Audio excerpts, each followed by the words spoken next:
সাভারের আশুলিয়ায় অভিযান চালিয়ে বিপুল পরিমাণ দেশীয় অস্ত্র সহ যুবদলের এক নেতা সহ 3 জনকে গ্রেপ্তার করেছে যৌথ বাহিনী।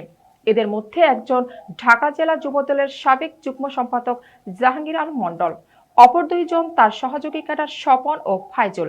এ সময় তাদের হেফাজত থেকে ককটেল সদস্য বস্তুসহ বিপুল পরিমাণ দেশীয় অস্ত্র উদ্ধার করা হয়। বৃহস্পতিবার দুপুরে আশুলিয়ার থানার ওসি রুবেল হাওলাদার এ তথ্য নিশ্চিত করেন। এর আগে ভোররাতে আশুলিয়ার বলিভদ্র তালপট্টি এলাকায় অভিযান চালিয়ে তাদেরকে গ্রেপ্তার করা হয়। গ্রেপ্তারকৃতরা হলেন ঢাকা জেলা যুবদলের সাবেক যুগ্ম সম্পাদক জাহাঙ্গীর আলম মণ্ডল ও তার 2 সহযোগী স্বপন এবং ফয়জুল। যৌথ বাহিনী জানায়, ভোররাতে গোপন সংবাদের ভিত্তিতে আশুলিয়ার তালপট্টি এলাকায় অভিযান পরিচালনা করে তাদেরকে গ্রেপ্তার করা হয়। পরে তাদেরকে আশুলিয়া থানা পুলিশের কাছে হস্তান্তর করা হয়।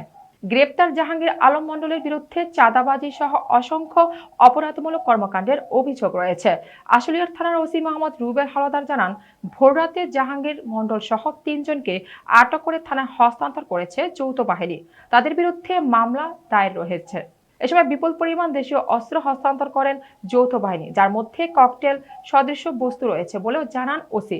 পরে দুপুরে তাদেরকে আদালতে প্রেরণ করা হয়েছে। এদিকে গ্রেপ্তারকৃত যুবদল নেতা জাহাঙ্গীর মণ্ডল ও তার সহযোগীদের কঠোর শাস্তির দাবিতে জামগড়া এলাকায় বিক্ষোভ মিছিল করেছে ভুক্তভোগীরা।